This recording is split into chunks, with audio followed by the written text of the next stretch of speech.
the open, there's nothing to hide behind. Even just going like this is huge. You ever go down to the range, like I shoot every weekend, and there's people that at this distance have a hard time hitting the targets on a range where they're not moving and they're not shooting back. So if you can stand here and bring your weapon up and move to the side a little bit and shoot, chances are you just got missed. But it takes a lot of composure, so that's why we practice it all the time. Okay. Then the second piece is, if you do have structures that you can hide behind, then there's a big trick about, if let's say in this case, I actually should be right-handed, but let's say I was left-handed, and I do this, and I come out and I go, and I clear the corner enough to get my gun, well, you can see my whole body.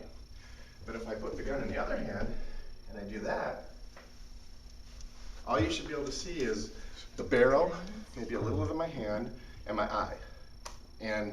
And so basically, a lot of times when you do the cornering stuff that we practice well, the person you're shooting can't even see you. Now here, it's kind of like sparring, and Luan and pretty much all the guys know this from fighting. Like, you go out and practice with your buddies, and especially if you train with the same people, you know, when you start sparring, you start asking yourself, like, does this really work? Because they all know your moves, they're all at about the same level, and they get into your timing. And so you start questioning, like, is this stuff working? And then you go fight somebody that has never trained with you, and especially if they haven't trained much, and it's like taking candy from a baby. Like Luan was just telling me a couple stories about that. I just had that experience, yeah. And so basically what we do is everybody here knows all the drills that we do, and they're at various stages of getting better at them. But it might seem like you're getting shot up a lot against these guys because the skill level's there. I learned all this stuff against SEAL team guys and SWAT team guys. And you go out with regular civilians that don't shoot much, and it's like taking candy from a baby. You know, you feel bad for them. It's like, I'm really sorry that I have to shoot you. But so anyway, the cornering stuff, you know, working against each other, you're going to find that you probably get shot a little bit more in this group because everybody knows the same moves you do. Oh. But when you do it against somebody that doesn't know it, they'll be like, what the hell's going on? And so the biggest thing is we're trying to hide behind corners. Okay. And so a little bit about corners, especially for the girls. Most of the guys have done some type of construction and usually know that in the corner of an American building, there's a lot of wood right here. There's about a 4x4 block. There's usually the trim board on the door, then sometimes a gap, and then either 1 or 2 2x4s, but it's thicker here. So if you're shooting on a corner and it hits that, there's a good chance it's going to slow the bullet down. But then there's also a really good chance there's going to be splinters flying all over the place. So, but it will give you a little bit more protection. If you get in the middle, there's most of these walls, they're built on 16-inch centers, depending on what year they were built. And so there's going to be like this stuff here. Then there's going to be a board that comes down from the ceiling to the floor here, and another one about here, and everything in the middle is just like the cardboard. In fact, you know, somebody that's got fairly strong fists from punching stuff probably punch right through this. And definitely if we just took a little lunge and elbowed it, I've done it by accident, doing a demo. You go right through. So basically the stuff in the middle won't protect you, but the corners might give you a little bit of protection. You know, by the time a bullet, at least a pistol bullet, has gone through a couple of 2x4s, it's still moving, but it's slowed down a lot.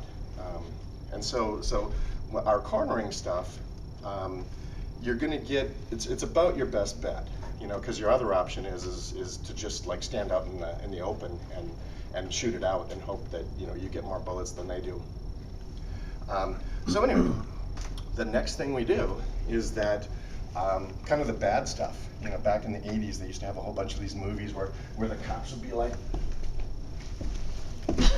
I'm here, or they jump into the room. And the problem is, you have to take in all the angles of the room all at once and try to figure out where somebody is. Well, the problem is they have an advantage in that because in like this room, I don't know if you've looked at these rooms, none of these rooms have a secondary door. And so if you're hiding in the room anywhere, all you got to do is look at the door. That's the only way somebody can get in there. So what we want to do is, if we were to just jump in the room and try to figure out where somebody is, yes, you got to take that whole big room, whereas all they got to do is look at the door. And so you're at a disadvantage.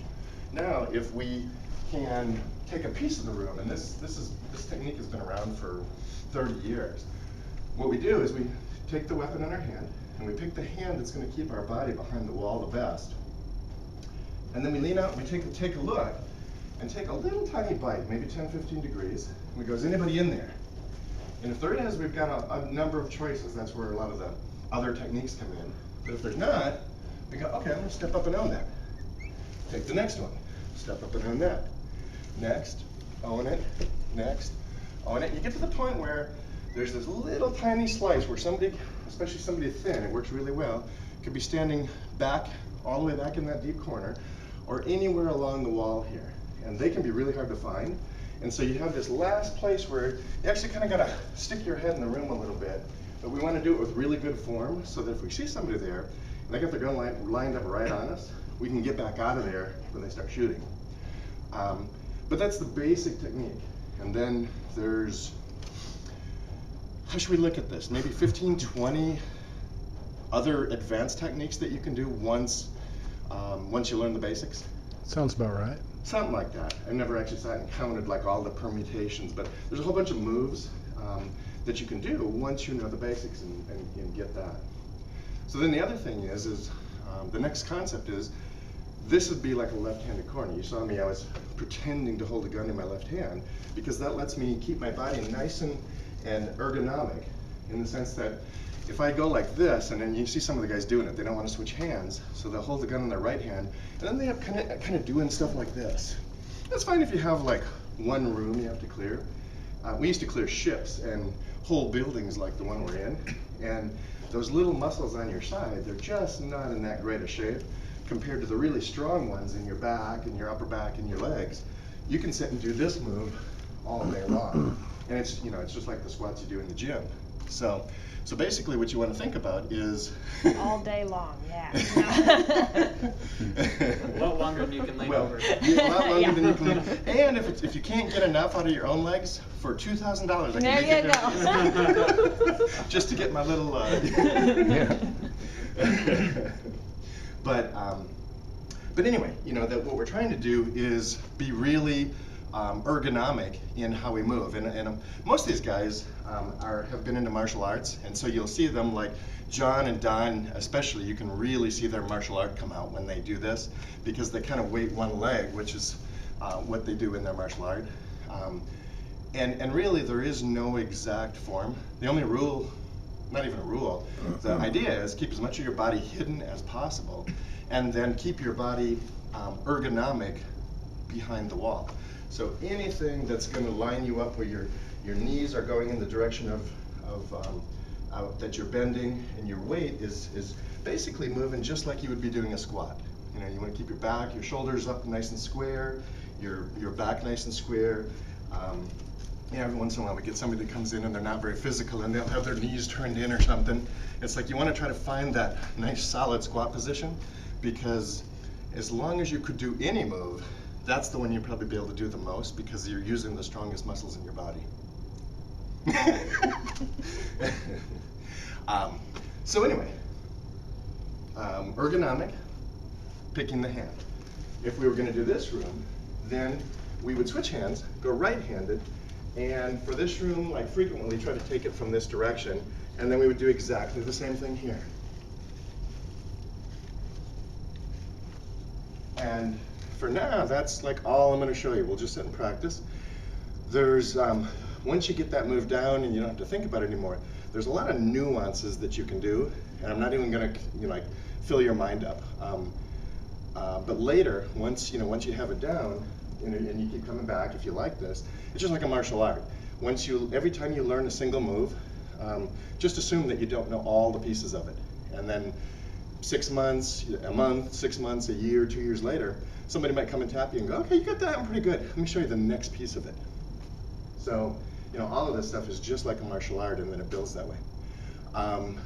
Last piece is when we're training like this, just like the guys that ride motorcycles and martial arts and stuff, when we're doing drills, you got to put a little thought into your technique. So your mind is actively engaged, and you're picturing stuff, and you're figuring out, is my body right?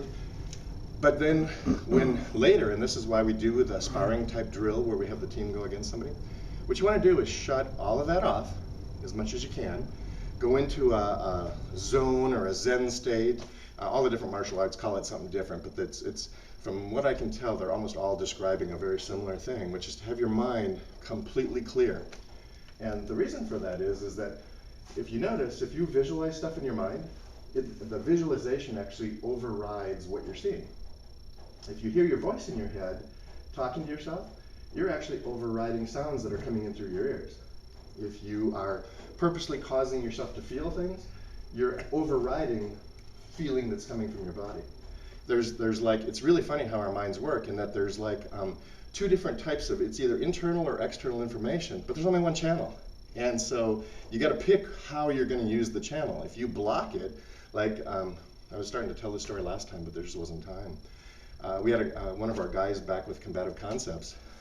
We had this guy from the Air Force come in and just had like unlimited money. So we're loading up on ammo, and we had a whole building for the night, and we're, we used to start at like 6 o'clock and go till 4 in the morning. One of the guys comes out at midnight, and he goes, starts cleaning his gear up and putting it away. I'm like, dude, what's going on? We got money. We can go till the sun comes up. And he goes, I'm just exhausted. And I'm like, yeah, right. And he's like real skinny. He looked about like Luan, but taller.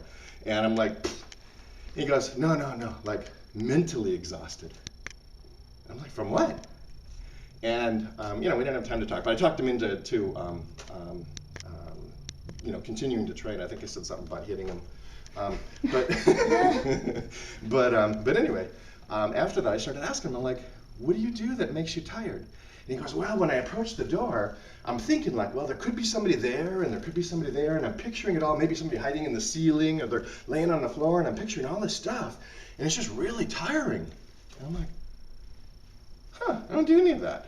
And so I started talking to the guys that trained us, the SEAL team guys that taught us this stuff, and I said, what do you do, like, mentally, what's going through your mind when you're doing all this stuff?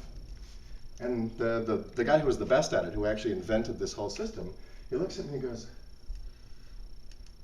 nothing. Like, it's just nothing. He couldn't even imagine why I would ask him the question. And so I started talking to all the guys, and the guys who were the worst had all this mental activity, especially visualization, going on. And the guys who were the best just were in this pure Zen state. And so, I went around, and I was kind of junior at this, but I was pretty good at martial arts. So I went around teaching all the guys, like, hey, this is what we're trying to get to. And if you want to get good, you got to get all that shit turned off. And so that's why I mention it, is like, to get good at martial arts, at really fighting, or this kind of stuff, you need to actively engage your brain when you're doing drills. But then when you're practicing fighting, or you're really fighting, you got to learn to shut it down. And most people are good at like one side of it or the other, but they're not good at the dualism. And so anything you want to do that is very fast and potentially even high risk, you like motorcycles. When we had the motorcycle club, we used to tell the guys, like, pick one thing for the next 5 miles that you're gonna work on. Just keep that in your mind. Like, I'm gonna work on hanging off the bike, or I'm gonna work on, every time I come to a corner, I'm gonna brake before I get into the corner, or I'm gonna excel out, or I'm gonna hit the apex. Whatever you're doing, only one thing. Because what happens is if you task load your mind with more things, and then somebody puts a little pressure on you, or life puts a little pressure on you, you ever see like the deer in the headlights syndrome, where something, like an animal, especially a rabbit or a deer, they've got enough activity going on, their mind just stops and they just freeze and they can't do anything at all. The same thing can happen to you in this, or pretty much any high risk activity. So you want to learn that dualism of like always working on one thing so that you get better, but don't task load your mind. And then later, if you guys come back and you really like this, we'll teach you how to force other people into that situation where you throw so much shit onto them that they just are like, I don't even know what to do, and their mind will just freeze up and their body with it. So anyway, make a line, and all we're going to do is we'll start here first. We'll go coming from this side. You're left-handed. You're okay? Oh yeah, just grab on Okay. Starting from this side, we're gonna assume that we're going into this door. We don't care about anything else. Everything behind you is safe. Everything down this way is safe. And all you got to do is worry about this room like a little piece at a time. there so you can see everybody. Everybody try to pick a place where you can see everyone else. What we're gonna do is after the group has gone through about twice, I stop everybody and I'm gonna ask you like, what did you see? Pick something as a debrief item that either you did wrong or that you did right and you were happy about, or somebody else did right or wrong, but try to come up with one thing. Just really watch and go, because what that does is it makes you self-evaluate. And again, it's a skill that even if you're working out by yourself, once you learn how to do that, you can teach yourself skills because you're always going, okay, I'm going to practice this. I'm going to practice my one thing. Now when I'm done, what did I do well? What did I do bad? And by doing that in pool, in martial arts, and shooting, you can constantly get better. Go. Yeah, we'll go.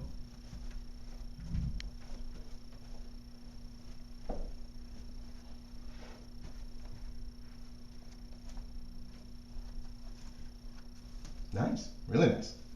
Good form.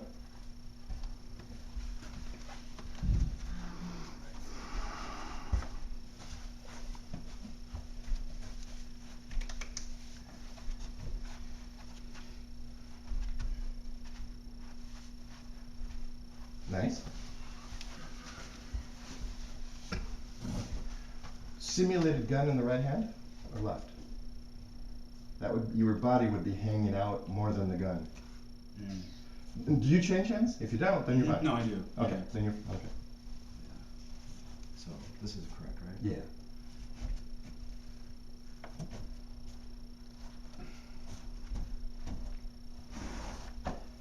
And the main thing I would suggest to you is that if you try to lead with when you're left-handed, try to keep like a martial art boxer position, where you keep the rear foot back. What happens if you get the rear foot, if you get to the rear foot, which is gun arm, gun leg, if you get that on front of you, a lot of times the knee will lead, and somebody will shoot that knee right off you. Okay. Hey, would you hold this for me? Not gonna get mine.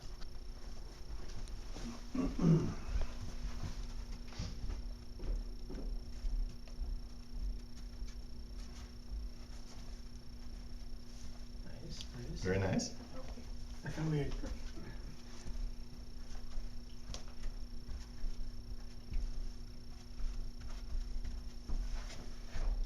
Nice. And Don did a version where once he had the room cleared, he was setting up a dynamic entry, which is not part of this drill, but it's something he knows how to do. Got kind of excited. Nikki? So just pretend you have a gun in your left hand. That? Yeah, but that's kind of balanced. I would suggest like pretend you're holding a gun and then just wrap the right hand around it. Yeah.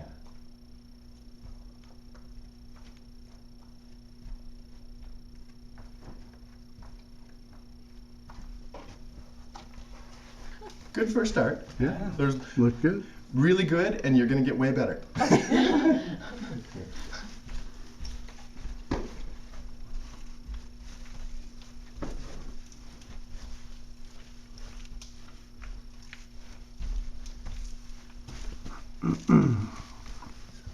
Okay, who was first? Let's rotate again, and we'll do 2 rotations, and then we'll stop and debrief, and then we'll go right-handed.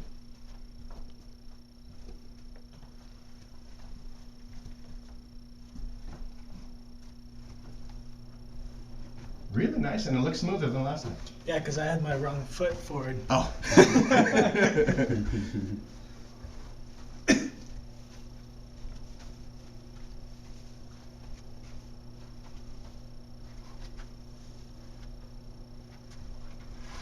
And see how you were starting to lead? You kept it back. It was fine, but you were starting to lead with the left, which if you're not really careful, you can get that knee stuck in there and charge. But it was fine. The way you were doing it was okay. So when you come around the corner, you got No. the 10 hours. So every time I move around this corner, I'm like, okay, there's nobody there. There's nobody in my view here. Okay. I move, there's nobody in my view here. I move, nobody in view here, here, here, and then the last one is where you gotta go real quick to see if somebody's in the far corner there. Very good, but your front foot went in the room. And then you go in. It did? Yeah. Okay, so what you're just trying to do I is would see suggest, So your front foot ended up try right to here. Come around that corner. I would the angle suggest if set. you Then can, you try to see- keep it back here. And you can see. And don't actually get anything into the room. Okay, okay. Okay, so it's just like section by section. Exactly, section by section. You get me? Yeah, Sure. Go around and go right behind Christina.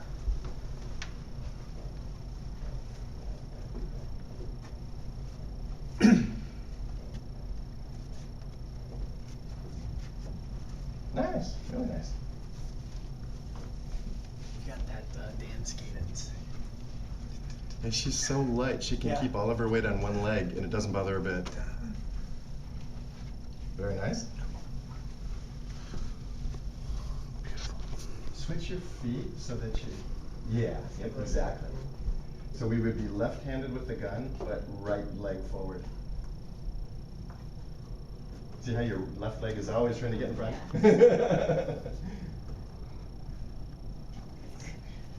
You're okay. Now, when you get close to the door, what you're doing is making a little bit of a circle here. So once you get to about here, you're going to start circling this way, where your shoulder is going to come toward the door jamb. And then you're going to get right here and just take one last peek down the wall. And you want to be like right up here. What will happen is if you can't, that last peek, if you can't lean into the room, if you're not close enough, there's a little sliver back in that corner that you can't see. Okay, so it's like you lead with your right, and you lean in a little bit with your left. Yep, exactly.